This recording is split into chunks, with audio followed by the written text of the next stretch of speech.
Second lesson on transition metals. Today we're going to talk about the formation of complexes. So here are the things that you need to know. You need to be able to define the term ligand, know that coordinate bonding is involved in complex formation, understand that a complex is a central metal ion surrounded by ligands, know the meaning of coordination number, understand that ligands can be unidentate, for example water, ammonia or chloride ions, or bidentate, like oxalate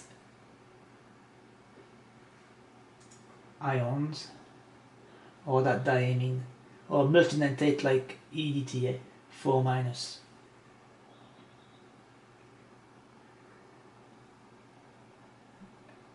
I would like you to copy that table, and as you're going through the video you can pause the video and write the definition of these terms in that table.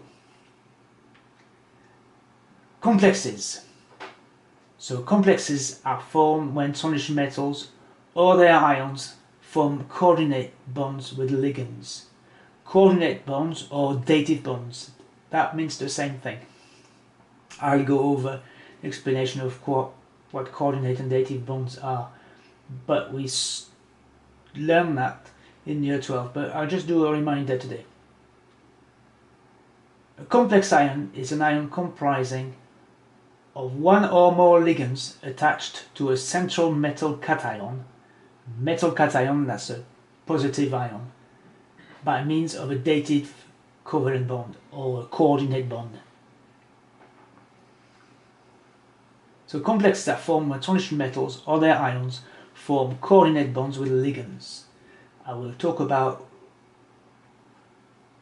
the term ligand in a few minutes. So let's look at the example of iron 3 sulfate, Fe2SO4 3. I remind you, it's very useful to get very familiar with the oxidation states and the states like solid, aqueous, liquid and gases, states of matter. So when we dissolve iron 3 sulfate in water, water is the ligand. So water molecules are going to form coordinate bonds or dative bonds with iron 3, the metal ion. And you're probably going to wonder what's happened to the sulfate ions. Well, as sulfate ions, they're just there as counter ions. They're like, they balance the charges, so we don't really care about them. They're there in the background, yeah? Got 3 of them, but I'm not really interested in the negative ions. I'm only interested in the metal ion complex, so I'm just going to ignore them, those negative ions. Okay, and then so when they ask you to draw or sketch the complex formed, this is what you draw, and you don't worry about the negative ions. So that's what a complex is. Yeah, it's got a metal ion in the middle, and it's surrounded by species that have formed coordinate bonds. In a minute it will make sense how many are formed, okay? So if you don't understand that now, that's fine, because I'm going to go through that explanation. So another example of copper. So if you've got copper sulfate or copper nitrate and you dissolve it in water, you will form a blue complex, and that blue complex has got the formula Cu. Water molecules, you've got 6, and then in square brackets 2+, and we don't really care about what the negative ion is, if it's sulfate or nitrate. So if I sketch the complex, that's what it looks like. So the formula is always written in square brackets, so that's convention, so please stick to that. And you write the charge of the metal ion complex on the outside. I will show you how this is worked out as well. So examples of ligands. So ligands, they are species that can form coordinate bonds with the metal ion complex. So here underneath we have the common ligands that we need to be familiar with, like water, ammonia, chloride, hydroxide, cyanide. So in your notes I would also make note of that table, because that's very useful to get used to the formula of these ligands. So I just want to go over an explanation for what a coordinate bond or a dative bond. So here we've got our normal covalent bond. A covalent bond is a shared pair of electrons, where in this case each atom donated a single electron to be shared. So now you've got your pair of electrons. So that's your so-called normal covalent bond, the one that we're familiar with from GCSE. But that shared pair of electrons, it doesn't have to come from two atoms. Here we've got nitrogen that donates a pair of electrons to that hydrogen ion to be shared. So that's your coordinate bond or dative bond. But you can see from the little diagram here, we don't know which one was coordinate or not if I rotated it. But for some reason in chemistry we like to make a distinction between coordinate bond and a normal covalent bond, if you like. So those coordinate bonds, they are formed by the overlap of an orbital containing a lone pair of electrons with an empty orbital on the transition metal, a vacant orbital on the transition metal. Coordination number.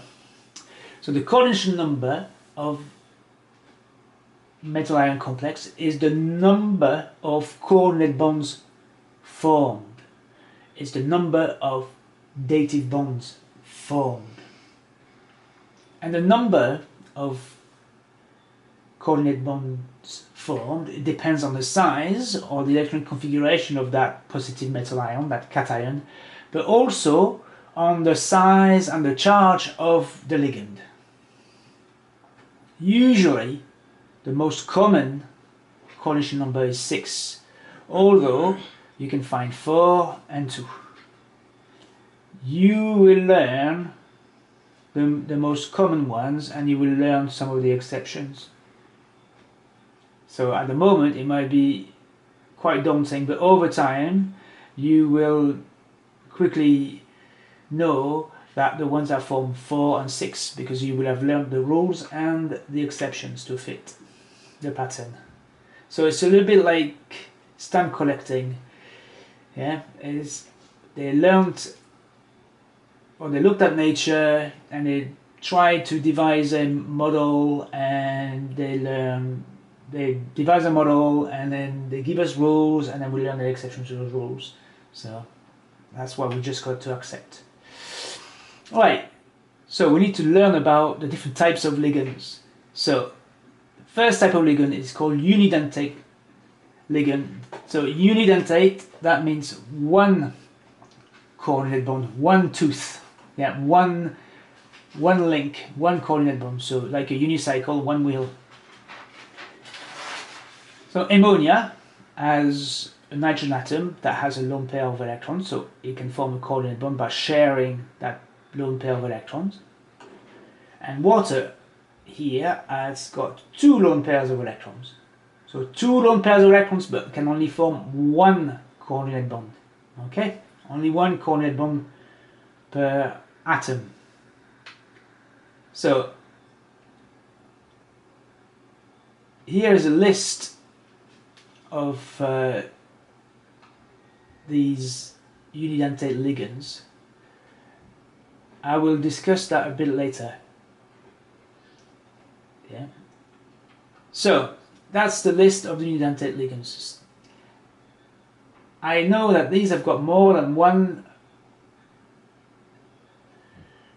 lone pairs of electrons, but they can only form one coordinate bond. Very useful to get familiar with those. Okay. Bidentate ligands. So these they will form two coordinate bonds. Bidentate, two teeth, two coordinate bonds. So the most common bidentate ligands that we'll come across are these oxalate ions and the diamines. So here's an example of diamines. Two nitrogen atoms, and each has got one lone pair of electrons, so they can form two coordinate bonds. If I draw the complex with nickel, and then I write a skeletal formula, if you like, of that metal ion complex. That's what it looks like. It forms 6 coordinate bonds. Okay, so that's going to be the coordination number. The coordination number is the number of coordinate bonds formed, the number of dative bonds formed, not the number of ligands. So here you can see it's got 3 ligands, yeah, 3 of these, but the coordination number is 6. The coordination number is the number of coordinate bonds formed, not the number of ligands in the formula. Multidentate ligands, so these they can form 3 or more coordinate bonds. So the most common ones that we're going to come across are like EDTF4-. We are going to talk about heme, that's the ligand that forms hemoglobin. So that are the 2 common ones that we're going to talk. There's also the porphyrins, that's the ones that make chlorophyll. So they are, but they're the only 3 that we'll come across. So these, they form, we can work out how many coordinate bonds they form. So if we look at that, it's got 4 oxygen atoms with a negative charge, so each is going to form 1 coordinate bond, so that's 4 in total, plus your 2 nitrogen atoms, so it's a total of 6. And that's what the complex looks like. Now, I don't want to frighten you. You do not need to remember how to draw the structure of those complexes or know the name of what EDTA4- stands for or write its formula. You just need to remember that EDTA4- forms 6 coordinate bonds, so it's a multidentate ligand. And those multidentate ligands, if you read around, you come across that term chelates, yeah, called chelates. So that stands for the Greek word claws, like crab-like. Multidentate ligands, they are very stable metal ion complexes, and that's because of something called entropy. So I don't really want to talk about it now because this is something that you're going to study when you do thermodynamics. But entropy is the degree of disorder, the degree of chaos. So when we look at these reactants here, you've got 2 species, yeah? You've got that metal ion complex and the ligand. So that's 2. On this side, if you do a substitution, if you replace those water molecules, those ligands, by this multidentate ligand, you're forming a new complex and 6 water molecules. So here you've got more molecules, more disorder. So that's why this one is stable. It's not going to revert back to forming that water complex, that aqua complex. EDTA is very useful because it removes metal ions from solutions. It's also used in soap, and also used when people are poisoned by metals. So 6 water ligands are replaced by 1 EDTA4 minus. So number of particles, species in the solution, so increase in entropy. But this is going to something that you're going to study a bit later, so I don't want to talk about that too much today. So types of ligands. So we talked about unidentate, bidentate and multidentate ligands. Now I want to teach you how to work out the charge of the complex, or the overall charge of the complex. So neutral ligands, they will result in positively charged complexes. Neutral, it means that they have no charge. Yeah, they haven't got a negative charge. Neutral doesn't mean it's an acid or an alkaline. Yeah, neutral in this case means it hasn't got a charge. So that's straightforward. The charge of the complex will be the same as the oxygen state of the metal ion. Just like the two examples that I showed you with iron and copper at the beginning of that presentation. Negatively charged ligands result in a negatively charged complex. Chloride, for example, would give you, or EDTA4 minus would give you a negative metal complex. Right, how to work out the overall charge of the complex. So we put it on the outside of the bracket. You need to work out, you need to know, for example, if you've got copper sulfate, CuSO4, you know it's SO4 2 minus, so Cu2 plus. So Cu2 plus is the oxidation state of the metal ion. You look at the charge of the ligand. If the ligand is neutral, that means it's got no charge. So you'll have 2 plus and 6 times 0. So overall it'll be 2 plus. Okay? So you can work out the oxygen state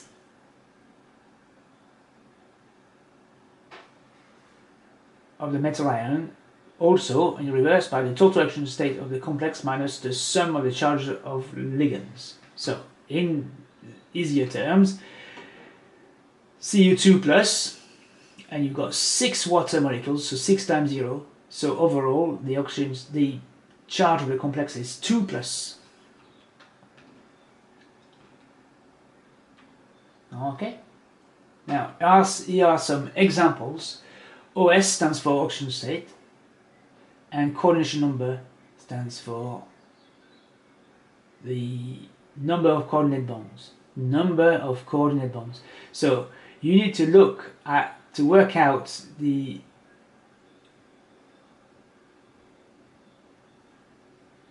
coordination number, you need to look at the type of ligand that you've got, and you need to learn that water forms 1 coordinate bond.